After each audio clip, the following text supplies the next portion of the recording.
Hello, my name's Colin Campbell, I'm with Polygon. We're looking at Rise of the Tomb Raider, or more specifically, how Rise of the Tomb Raider is being made.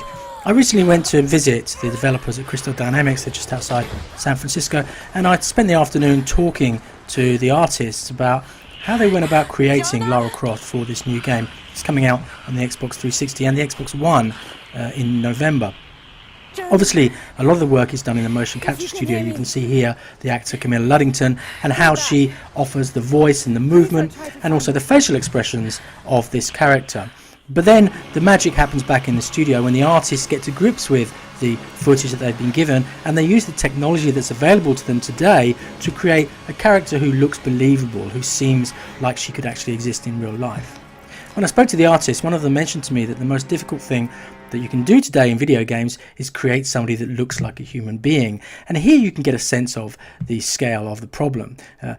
Individually, they have to create something that looks right in terms of eyes, hair, lips, skin, clothing, and how the clothing and the body react to the environment around them. A lot of the artists have anatomical drawings and models on their desks, so they come from medical backgrounds, medical art backgrounds, and they've used that knowledge in order to create somebody who seems like she's a real person. Now, if you remember the original Tomb Raider back in 1996, it was made with a few dozen polygons, and yet they managed to create a believable human being and somebody who moved in a way that we can all recognize. And that's actually one of the problems for them now, is that we all feel like we know Lara Croft, and so when they're creating this person, it can't just be any person. It certainly can't be Camilla Luddington. It has to be Lara Croft.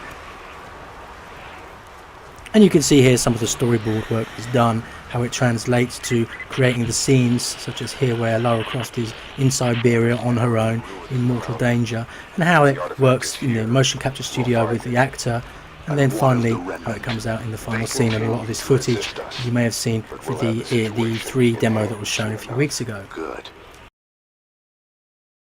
Just take a specific here in these models. If you look at her hair, obviously in the original game she had this braid that was round down the back of her neck, but now her hair is so much more complicated that they've got dozens and dozens of sort of mother threads which feed off into thousands and thousands of children threads in order to create hair that moves around in a convincing way, that flicks and changes according to the weather.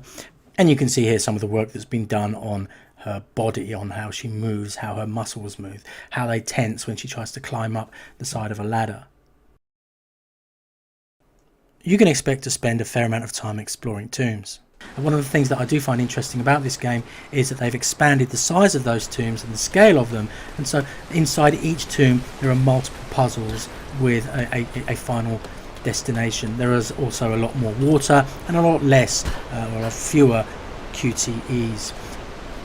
It's a Tomb Raider game, and so you're spending a lot of time with Lara Croft, and so it's right. The developers have spent their time on making Lara Croft just right. It comes out on November the 10th.